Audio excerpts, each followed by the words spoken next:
Welcome to our Curious Amalgam, the weekly podcast brought to you by the Antitrust Law section of the American Bar Association. Our Curious Amalgam explores the fascinating and increasingly overlapping world of competition, consumer protection, data protection, and privacy law. Each week, we bring you leading global experts on the most compelling issues of the day. Enjoy the show. Hi, and welcome to our Curious Amalgam, the podcast from the Antitrust Law section of the American Bar Association. I'm John Roberti, your host for today's episode, which is Caught in the Crosshairs, representing individuals in cartel actions. In criminal cartel actions, many times the primary target is the company, but individuals are then caught up and face their own set of liability. And there are unique issues that come up when you represent individuals. They're people. They have feelings. They have families. They have responsibilities. Representing them creates unique challenges, and it's really important to balance those. Today, we're going to learn more about that. My co-host today is Wendy Waszmer. Wendy is a partner with the Wilson Sonsini law firm. Hi, Wendy. Hi. So, Wendy, why is it important to understand the nuances around representing individuals?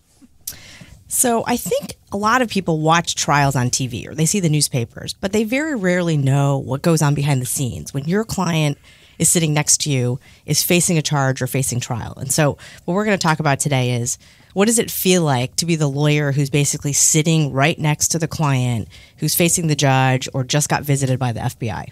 And who's our guest today? Our guest is Doug Tween, who is a white-collar and antitrust partner at Linklaters and for many years was a DOJ prosecutor and now defends both individuals and companies in criminal cartel matters. What are we hoping to get out of the episode today? So what we're hoping to get out of this is the real-world day-to-day life when you are with your client, dealing with the DOJ, trying to figure out if the client's going to plead or go to trial, and hopefully bringing out some of the feelings that you have as a defense counsel, but then also how you're helping your client manage the stresses and feelings of very long-running investigations. As you know, many of these things can be 5 years or longer where a person's under investigation. Well, let's bring in our guest. Doug, welcome to the program. Thank you, John. Thank you, Wendy. I'm very happy to be here. So, Doug, let's start out with this. Many people may know about representing companies. So just to start out, criminal cartel matters are federal felonies that often are talking about companies or people colluding with each other. People may be familiar with companies, but from your view, what does it take to be a criminal defense lawyer representing someone in a cartel case? In a lot of ways, it's really a question of mindset, Wendy, because on the one hand, the cases are interesting and fun, but also it can be a huge responsibility. I mean, if you think about it, as John mentioned in the introduction, people's liberty is at stake, as well as very often and more these days, their entire financial net worth could be up for grabs because the government's being more and more aggressive about trying to take away people's any money they may have in terms of restitution and so forth. And so it's really it's a huge responsibility, and it's something that I think really weighs on me because I wouldn't be able to sleep at night if I felt that at the end of the day I hadn't done the best I possibly could for my client and there was something else that I left out on the field that I should have done that I didn't. So it's exciting, but it's also a big responsibility. So you were a prosecutor for many years, really bringing big investigations, international and obviously in the U.S. When you transitioned to the defense side and you had your first couple of individual clients, was there anything you found really surprising about now being on the other side of the table? Yeah, I realized that the DOJ hadn't completely lost its moral compass and all of a sudden was starting to prosecute innocent people. Exactly. It's interesting. Interesting that as a prosecutor, everybody was guilty, and then it was incredible. As soon as I left, that happened. And in actuality, yes, I spent the first almost 15 years of my career at the DOJ, and when I left and went into private practice, at first, I worried about the transition and, would I still have a prosecutorial mindset? But I found it very easy to make that transition because, first of all, oftentimes I felt the people I represented weren't necessarily guilty, or even if they had some exposure, shouldn't necessarily rise to the level of being criminally prosecuted for a felony. But even the ones who were truly culpable and really kind of deserved it, the sentencing guidelines are brutal. And so these sentences that people could face are just really, really tough. And so it was very easy to get motivated, because even if it wasn't necessarily a question of innocence or guilt, the punishments can be so rough that I found it very easy to kind of get motivated for my clients. So you talked about mindset. Maybe I can share how this starts. So when an individual basically gets contacted, it could be the FBI shows up on your front door. That's happened to a bunch of my clients, where they basically have someone meet them at the bus stop, or it could be a prosecutor calls you, or you can get a subpoena. You talked about being in the right mindset to represent someone. What are the questions that you hear in your first couple meetings with a new client, where the individual is now in jeopardy or in the crosshairs, as we were saying, and they're really just a little bit all over the place, and they're not lawyers potentially, and they want to know everything from you. What are they asking you? I mean, the first question is, am I going to jail? And, what's going to happen to me? And then after they think about it a little bit more, what is going to happen to my family? And are we going to be able to keep our house? And questions like that. But really, especially when you're talking about cartel cases, they often have no idea of the jeopardy they're in, although they eventually come to learn that. And you get people who are very nervous. They're really thrashing all over the place. They really are. They don't know what's going to happen, and they're incredibly concerned. I mean, at that point in time, especially at the beginning, most clients need an enormous amount of handholding.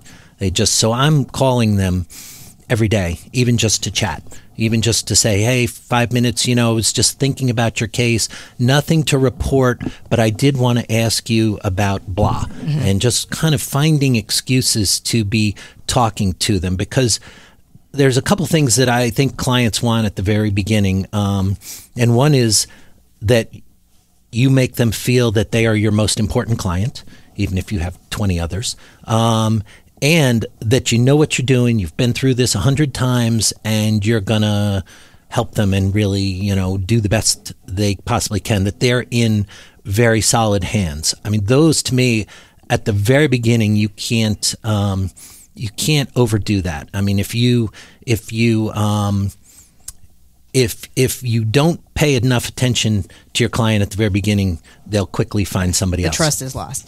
One of the things, going back to antitrust crimes, like criminal antitrust cases, I have noticed in matters that I've done where there's, let's say, a fraud charge and an antitrust charge, that there's a moral understanding of stealing or lying. And as we know, antitrust crimes don't necessarily have to have a deceptiveness to it. I mean, sometimes they do, but sometimes it really is a collusion that wouldn't have an intent to defraud in it. And do you get questions from clients where they're like, well, I didn't mean to do this, or I didn't think it was wrong, or my boss asked me to collude, in a way that requires you to explain that something can be criminal, even if you don't have intent in the way that most people who watch, let's say, criminal shows on TV understand it. Do you get that question? Absolutely. I mean, I think that for a lot of antitrust cases, that's very true, that the people didn't realize what they were doing was wrong, or they certainly didn't realize it was a felony. I think about the freight forwarding cases from a few years ago, where most of the quote, cartel conduct took place out in the open in trade association meetings, sometimes with lawyers present. And even the lawyers didn't recognize that what was going on was going to lead to criminal charges. Now, there were no individuals charged in that case, although some were in jeopardy. Ultimately, no individuals were charged. But still, the companies all ultimately pled guilty. And I don't think the people, when they were sitting in those trade association meetings in Hong Kong or wherever, had any clue that they were violating any antitrust law, much less U.S. antitrust law. Right. And I find it interesting to what you said, that there are a lot of cases, and we've both been to trial trying these kinds of cases, where legally you could have a case that has risk on it, where your client has colluded maybe, and legally you could advise there's risk. But the point that we're talking about, which is maybe there was no knowledge of wrongdoing, maybe this was out in the open, has a lot of jury appeal to it, right? So how do you? That's really technical for clients to understand. Do you get into that level of detail with an individual client, especially because you've been really up to trial, through trial, in a way that maybe not everyone in the defense bar has been. You've had a lot of trial scenarios. So are you talking to your clients about legal versus jury appeal, or is that really something that is too much for some of the clients? At a certain point, you do. I mean, when I was a prosecutor, I wanted two things, and I dug desperately to find two things.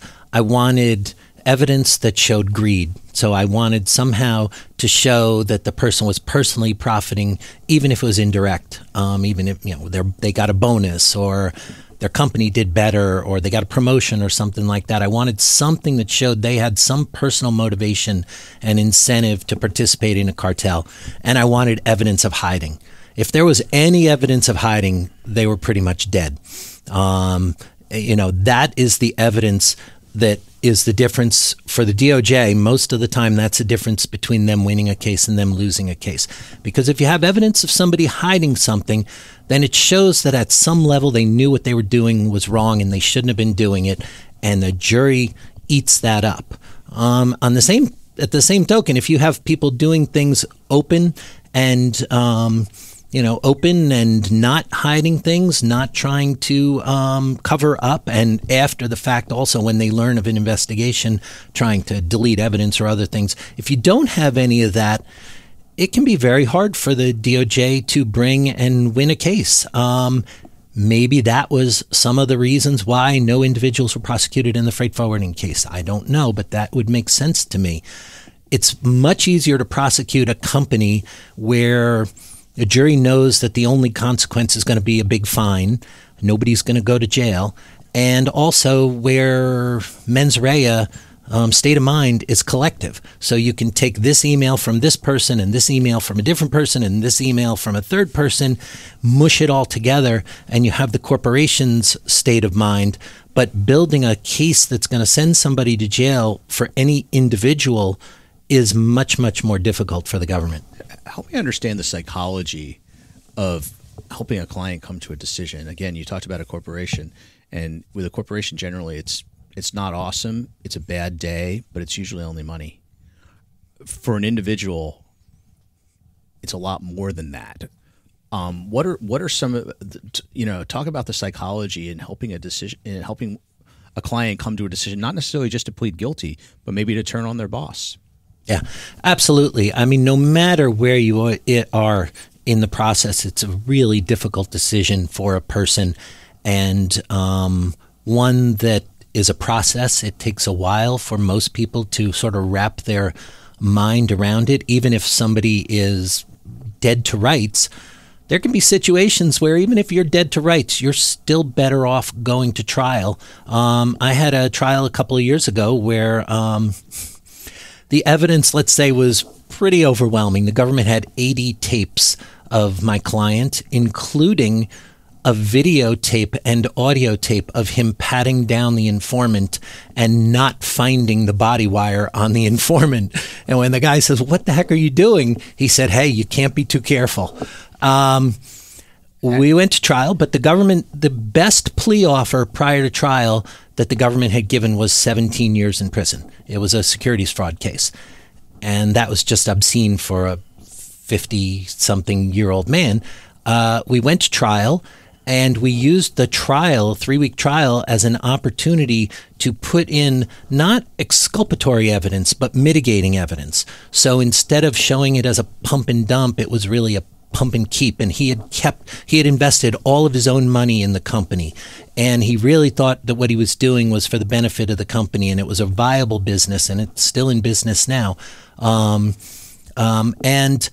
at the end of the day, the judge he was convicted, and the judge gave him 8 years, which was less than half of what the government had offered in a plea. And if he had taken the plea and not gone to trial, we would have put in a sentencing memo, but they're very dry, and it's very difficult to really convey all of the not exculpatory evidence, but mitigating evidence that we were able to put in through testimony and cross-examination. And I think it really made a difference. And he did much better by going to trial and losing than he would have done by pleading. And that's hard to predict, though, right? I mean, when I feel like we get questions from clients that are very much, give me the percentage risk. Is it 50% or more that I'm going to go to jail? And as you said, I'm sure you've probably experienced this, we do get factors that play in. And I'll give you an example that surprised me sometimes. Like I've had a client with young kids say, if I had an offer that was less than 5 years, I'd prefer to take it, even if I wanted to fight mentally, because I'll be out before my kid goes to high school. And that kind of blew my mind. Have you had clients bring up factors to John's point about making a decision that you would have not expected would factor in, because you're really thinking about it as, am I going to win the trial and what is the evidence? And they have something completely personal or unexpected that would make them make a decision about an offer. I mean, for every client, the analysis is different. Going back to your point about percentages, when I first started as a lawyer, one senior partner told me that you should always answer a client that question 50-50, because then you are never wrong, no matter what you say and no matter what happens.